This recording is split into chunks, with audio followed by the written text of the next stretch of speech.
So Triss in this film, we see her where she left off in the other film, which is she just lost both of her parents. She had to shoot one of her best friends. She was in the middle of a genocide, in the middle of a war.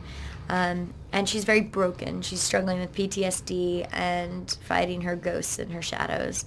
And through the film, she has an objective, which is to get at Janine and to eradicate Janine from their society. But in order to do so, she has to gain the support of certain allies in order to play out the mission at hand. And throughout the film, many different people try and influence her in dictating how she should go about performing this act. And ultimately, she ends up listening to herself and honoring her own integrity, and that's what allows her to carry out her mission. It's a very different world than the first film. In general, everything is bigger. There's so much more action. There's the set design is so much richer. The sets are bigger.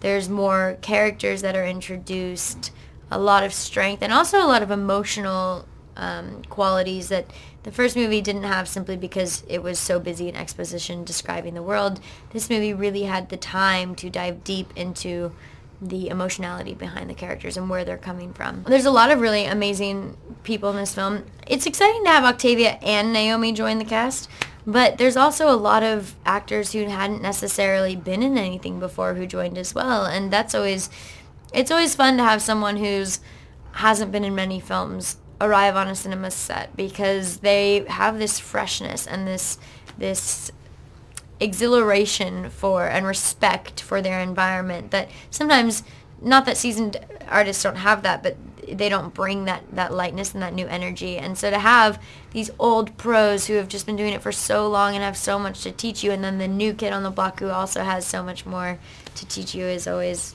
helps you step up your own game. There's a scene where Trish is chasing a burning house with her mother in it, and every single action step that was involved with that was really fun. There was a lot of parkour sequences, a lot of running and jumping. All the simulations will be really enticing in 3D or RealD and whatnot, because there's a lot of shattering of glass. There's a lot of larger-than-life scenarios that aren't necessarily realistic, but because Trish is in a simulation, she's able to perform these particular duties.